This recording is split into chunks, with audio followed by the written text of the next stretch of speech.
Hello everybody, welcome back to the channel. I haven't posted anything in a while because I've been super busy. So this video is going to be a little bit different. I don't really upload stuff about, computers and whatnot, which I actually have another build coming up, gift for my roommate. But today, I actually got these in. I ordered these about 3 days ago from VLAND. They have an Amazon store in their Prime, so since I'm a Prime member, went ahead and got them. They are the headlights for the Lancer Evolution. They have a LED daytime running light and a dual beam xenon projector. And I also got the Morimoto XP series. They're H7, so I already have a Morimoto set.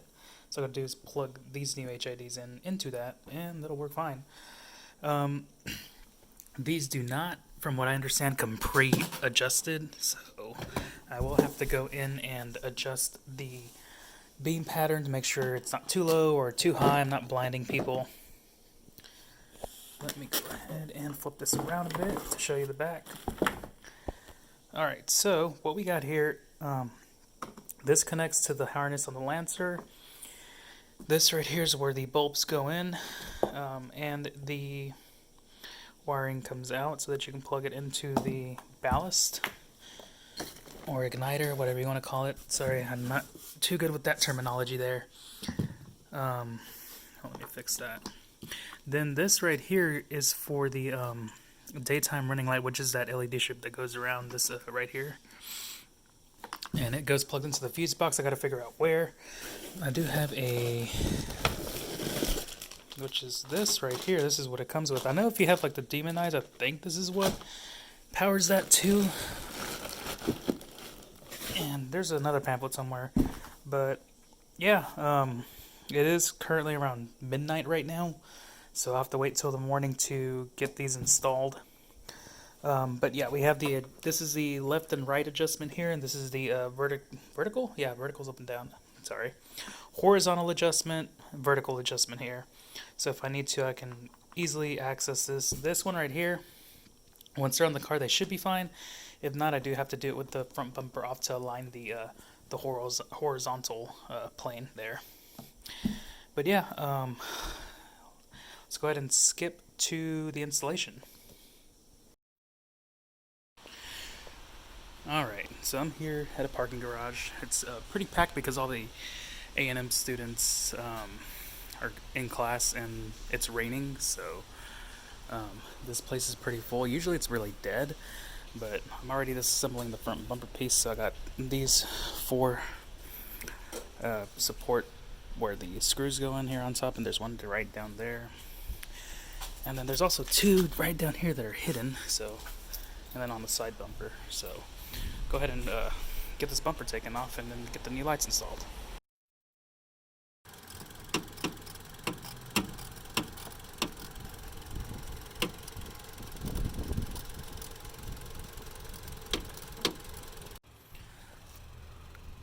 Alright, so this is what the headlights look like. It's got the sequential turn signal on both. They do look pretty nice.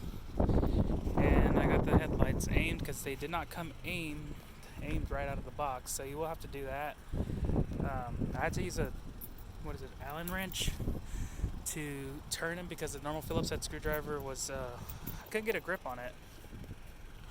But yeah, I actually pretty like the look of them, and it rained today, so they got dirty. I'm taking it tomorrow to get some protection film put on them. Alright, it's the following day after the following day. I like skipped 3 days now trying to getting this done. Everything went smoothly. I got the headlights aligned. That wire that goes plugged into this is for the LED running strips, so whenever your vehicle is turned on, that will turn on. A really cool feature. And it goes plugged into the fuse box, into not the first one, but the second one. There's fuse number 10 is going to be right there, so you just want to take that out and pop this in, and then close the lid right back on top of it. Sometimes it'll close really easily. Sometimes, you got to give it some push. You can cut a hole out from where that's going out if you're afraid of, from where that's going out if you're afraid of it kind of snipping that wire, which that one's held up pretty good.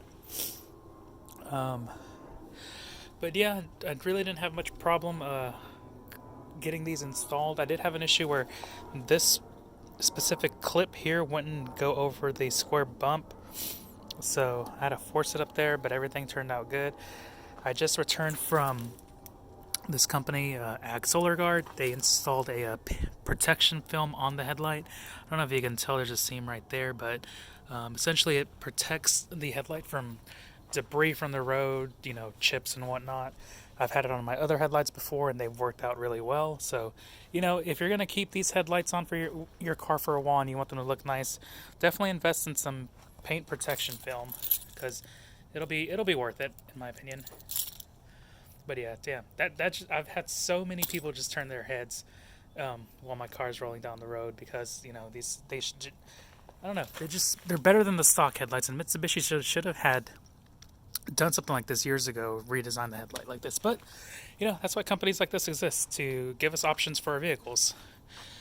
But yeah, all right, I'm gonna cut it here. Hope you enjoyed this video. I know it's kind of all over the place. I don't have my camera anymore, so I have to film with my phone, and I can't hold my phone while I'm doing things at once. So I gotta go back in here and see what's going on with my fog lights, because they're not turning on now. So I don't think I clipped in that the fog light clip all the way. So yeah, all right, you guys have a good one.